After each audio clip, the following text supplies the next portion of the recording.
On Wednesday, Republicans are going to try to repeal health reform. And as far as we know, killing is still going to be in the title of that bill. The cynicism that has been so widely expressed about the improvement in the tone of politics is a cynicism that, frankly, is hard-earned and well-earned. But still, it is true that change is possible. And I swear I am seeing some signs.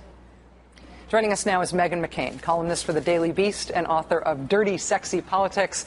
Megan, it's great to have you back on the show. Thank you for joining us. Thank you so much for having me on, Rachel. You, of course, an Arizona native, born and raised there. Do you think what happened in Tucson changed the country? Do you think that politicians will not only talk about policy differently, but also talk to each other differently in any sort of sustainable way? Well, I certainly hope so. I mean, I think what we're seeing right now is really a cultural shift, and all these things that a lot of us have been saying about the rhetoric in politics and has really come to a fever pitch right now, which, even though it was a horrible tragedy, I think is very healthy that this discussion is taking place right now.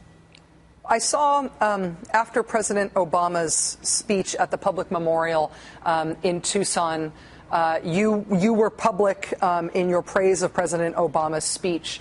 Is it, as somebody who is one of the most outspoken, most recognizable young Republicans in the country, is it okay among Republicans for you to have done that in that moment?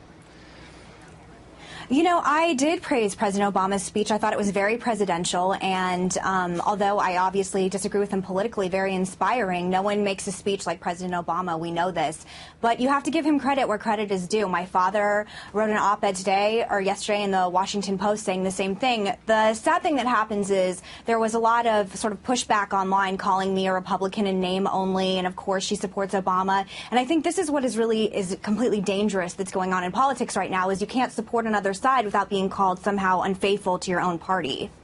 Do you see any hope for that changing? I feel like that's something that you and I have talked about before, even just on this show, about that prospect. And I wonder if this tragedy in Tucson and the dialogue that it has inspired might weaken that, at least, or make the people who engage in that sort of demonization at least feel stupid about it.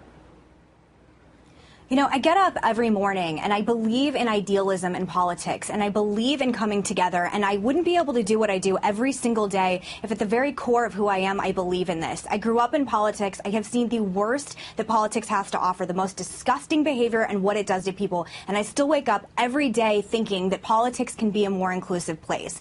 And it's what I dedicate my entire life to. So if I didn't believe that, then I wouldn't be able to sit here right now. Crossing from that sentiment about politics into thinking about how that might work out in policy. Gun control is getting a national discussion again in the wake of the shooting. I know you are a strong Second Amendment supporter. You're a member of the NRA, I think I remember. I am, and I'm a member of the NRA. My first date with Susan was at an NRA Ladies' Day on the Range event, and that's as close as I've ever gotten to the NRA, but I'm still very proud of that, I have to say. But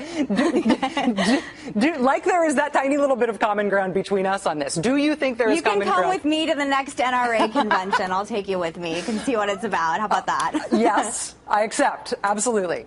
We can go together. And okay. If we can have that common ground on that issue, about which I bet we have all sorts of different opinions politically, do you think there's common ground for Republicans and Democrats to talk about, at least around the edges of gun control, talk about extended magazines, talk about tightening up the records around mental illness and background checks? Of course. And when it comes to extended magazines and things like this, I mean, I am an NRA member, but I don't think that anyone really needs to be walking around with a semi-assault rifle on the street, which in my home state of Arizona is legal.